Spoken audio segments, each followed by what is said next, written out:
Beep, beep. What is up, ninjas? My name is Sam World, and a piano has become a very iconic sound in house music. From back in the 80s, 90s, 2000s to even today, a lot of ToolRoom tracks still utilize the piano for its classic sound. The thing is those pianos sound a specific way, and I always get questions from you guys asking, yo, Sen, how can I process my piano to sound that way? Well, I think that is a good question. I think the better question should be, what kind of piano is that? Where can I get it?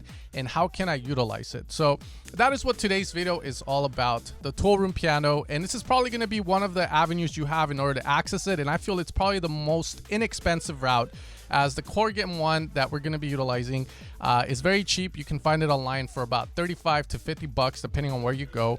And it's going to be a plugin that gives you access to the incredible, iconic Korg M1 keyboard that back then was used. So with that being said, guys, let's get straight into this video and dissect this piano sound. All right, guys, and welcome inside of Ableton. Now, when I play this sound, you're probably going to recognize it.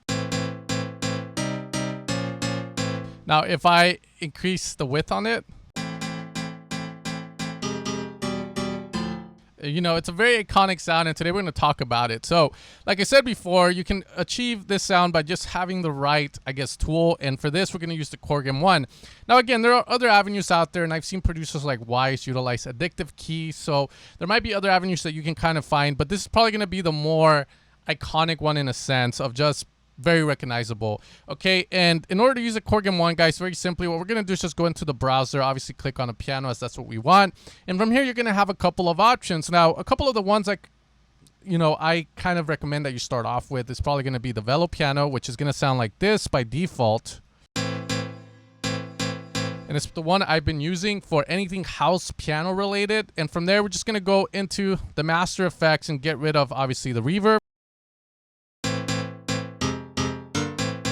Okay, and from there, if we play this just one note, it has a distinct character to it. I mean, if I was trying to make classical music, I probably wouldn't use this piano, or else Beethoven would be rolling in his damn grave, decomposing stuff and whatnot. It's like a dad joke. But anyways, the idea of using this piano, once we have it set up like this, is that we can kind of set up in Ableton the chord MIDI feature. So we can go into MIDI effects, go into our chord, and then route that down here. From there, these pianos probably going to be better played with a +3 and a +7, but from there we can stack it up further if needed, and if it's going to become a very centerpiece in your track, as you're going to want a wall of sound with it. But once we set this up, it's going to sound like this. And this is going to have a very iconic sound. Now, a couple of things you can do here is obviously you can go up 12 semitones to get it up in octave. So on the +3, you might go up +15, because 12 +3 is 15. And you get a very different sound out of it. We can also do the other opposite of that, where the 7 will go up, the perfect fifth, so that would be obviously 19. So from there, we have something that sounds like. So you get like a different kind of tone to it, and because these notes are just going to give you kind of different frequencies. From there, you can create a wall of sound with this. Again, if it's going to be a very iconic part, or sorry, a very big centerpiece in your track, where I would probably have a +12, -12, and then maybe like we could say, oh, 24 +3, that's 27. So then we get something like, and now we have a very heavy piano sound, very. Okay, from there, another way, and this is where we can get further into processing, is that a lot of times if you hear the piano being used very wide, which some ToolRoom tracks will do, you have to find out how to do that. Now, majority of the time of using this piano, what you're going to do utilize is the Haas effect. Now, personally, I use kilohertz. It's Haas because it's just simple to kind of use, and it sets up a delay time for me. But if you wanted to set this up in Ableton and you didn't want to get anything like this, we could just go with a very simple delay in the audio effects and utilize the Haas effect through there, where we would just grab a standard delay, 100% wet. From there, we're going to unlock and go time 1, and then one side will be 5, and lower the feedback, of course.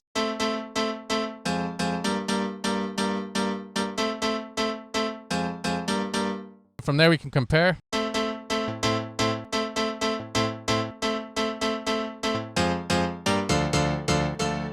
Okay, and that's how we're going to achieve a bit of width. From there, it's really up to you to kind of determine what frequencies the piano is going to take up. So for instance, if the piano you want it to sound a lot warmer, then obviously you're going to be utilizing a low pass in order to maybe clamp down on the highs a bit. or if you find it has too many mid-lows and you want to have a bass with a lot of mid-lows in, but then the piano sounds thin. But once you have the bass going with it, it's going to sound a lot better. Okay, so from here, what I'm going to do is we can have this guy and we can make like a very standard sort of beat with it. I'm just going to go back to the standard +3 and +7.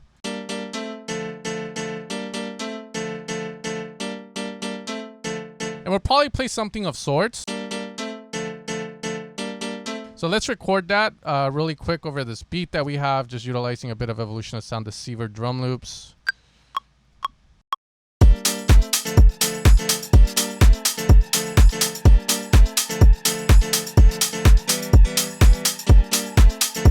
Okay, so we're gonna have that, and let's just loop that real quick and fix a couple of things.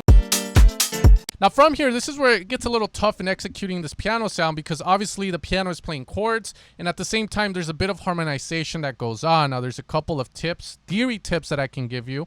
And by theory, I mean they're gonna be kind of right, but you don't have to follow it. You can break the theory, you can break the rules in essence, and it might work. But what I find works best with these guys is obviously the piano is going to play a very intricate role in the rhythm of the track. So the bass, if you really want a bass that's going to be, you know, you're going to have a cluster F mess.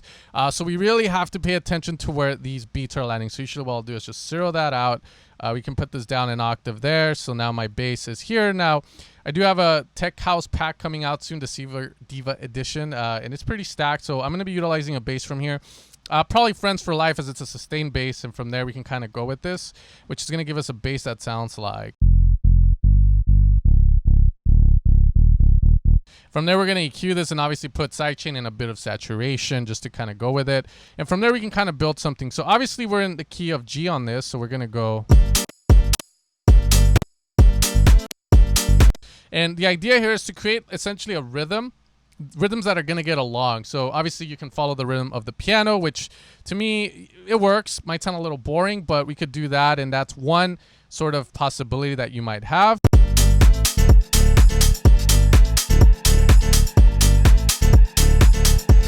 But we can still play notes outside of the rhythm as long as it's not, again, creating that cluster mess for us. So that's where we can kind of go maybe dun dun dun dun dun. And again, just trying to be kind of complex, but at the same time not kill the track. So I think this one was very tasteful. And we're gonna hit here, but maybe double time it, see how that sounds like. As you can see, maybe here, dun dun dun, maybe two, and then go up.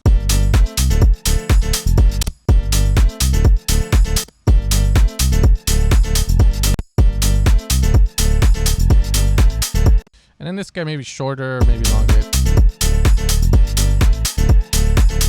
Now from here, the other thing we can try and see if it works is utilizing a bit of music theory. Now again, this is more theory, so might work, might not. But the idea is that obviously we're playing chords, we're playing a +3 and a +7. So in theory, this is what these notes are playing, +3 and then +7. So then from there again, +3 and then +7, and then the D +3 and then +7. So that would probably give us a 4, 1, 2, 3, 4. So this is what we're playing. So in theory, I could pick notes that are part of this chord and probably get something that sounds decent. But again, we just want to try that out. So let's try maybe D. And then we obviously go back down to D. So that way we change that. Now with the D, we could try maybe going back, let's say 1, 2. So that's an A sharp. And then maybe higher up because that's too low. And it sounds okay. I mean, there's a bit of unstableness, and what that means, it doesn't feel like it's fully right, but some people might like that, and it's up to you to kind of decide. So here the D definitely worked, but again, the other ones didn't. Let's try maybe an F. Okay, there you go. That's a lot better, and maybe go up to an A.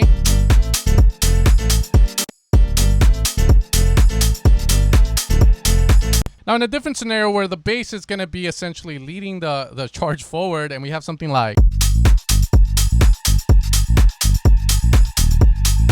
It's kind of like a very standard bass groove to kind of get the floor dancing. We can kind of go with the piano more supplemental. So just little shots like.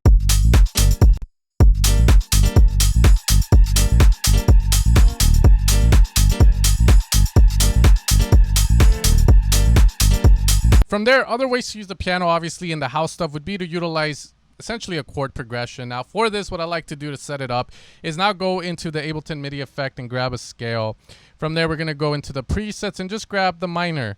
And we're just going to drop that down, and we're obviously going to put our bass at A. And from there, or let's go with G actually. And from there,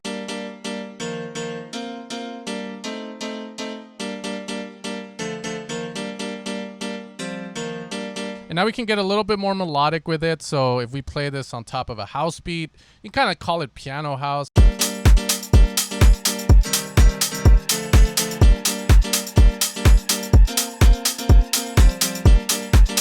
Probably something like that, so we can record that in.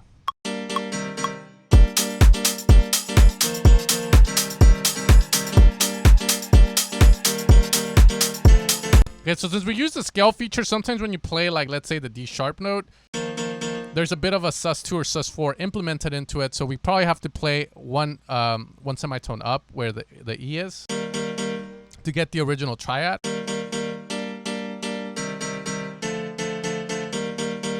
So I kind of like that. So let's go with that.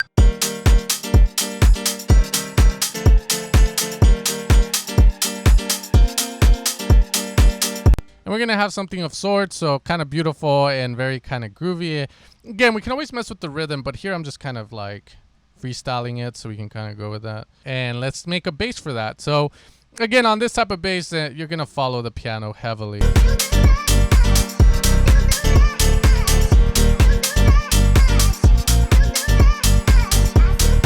So that sounds kind of cool. Let's see if we can mess around with the bass a bit more, like instead of going like, you know. So we're in D sharp, maybe C. And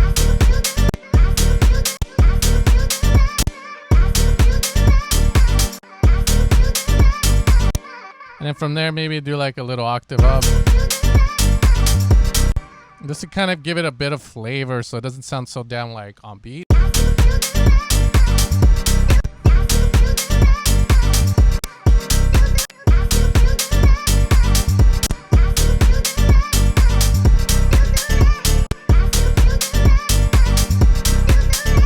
Here, maybe shorter, because that sounds a little too, yeah. Do, do, do, do, do, do. Again, octave jump, or maybe we can go with the 7th on this, or go back 3. It should be like 1, 2, yeah. And that bottom note works just again, because if we elongate this chord, which is the A sharp, we'll just have the D in there with, again, a 7th, so that works.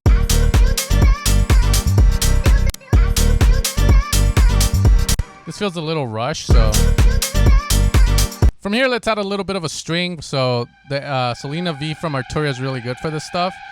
Let's go ambient string. We can even use disco string from it, but it's good at this stuff. So usually having that and just playing with live.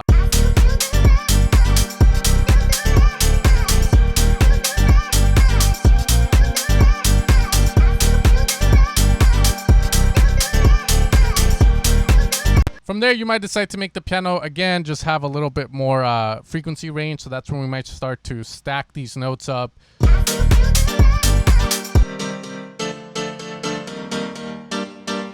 To make it sound a lot fuller. But then again, now it becomes a little bit harder in the mix to kind of get it right.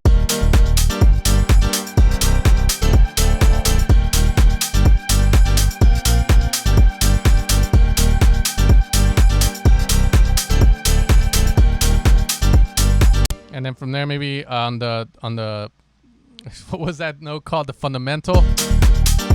This, just lower it down a bit.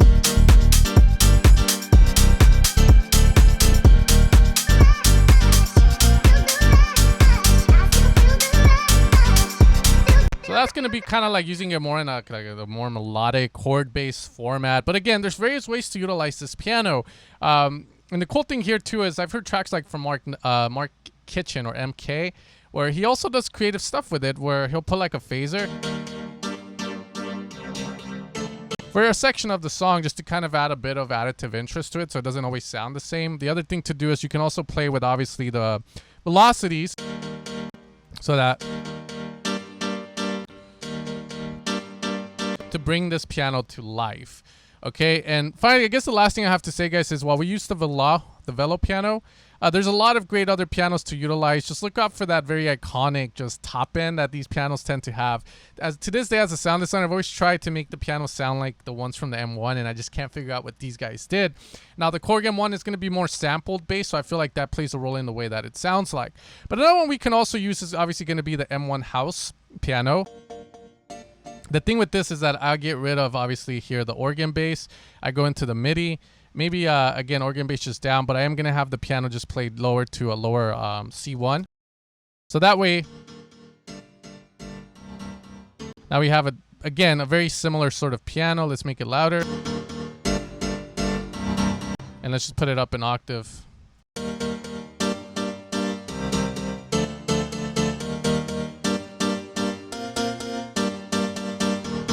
Again, there's going to be other ones that you can utilize, but at the end of the day, that Velo piano is very clutch. It's an iconic sound, and I think that utilizing it can help you start a couple of tracks, knowing that, okay, I'm going to use this piano, and this is the key, some vocals, a good bass, and you're good to go.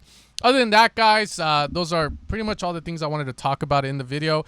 When it comes to EQing the piano, I guess most I can say is obviously you can boost more of the highs on it, but the thing is with some of these pianos, what you're going to notice is that in the master effects, you are going to have a bit of EQ sometimes, and that's why I kind of refrain from EQing a little too much on them. But you can always turn off the effects, and then from there, go in the way of just boosting highs.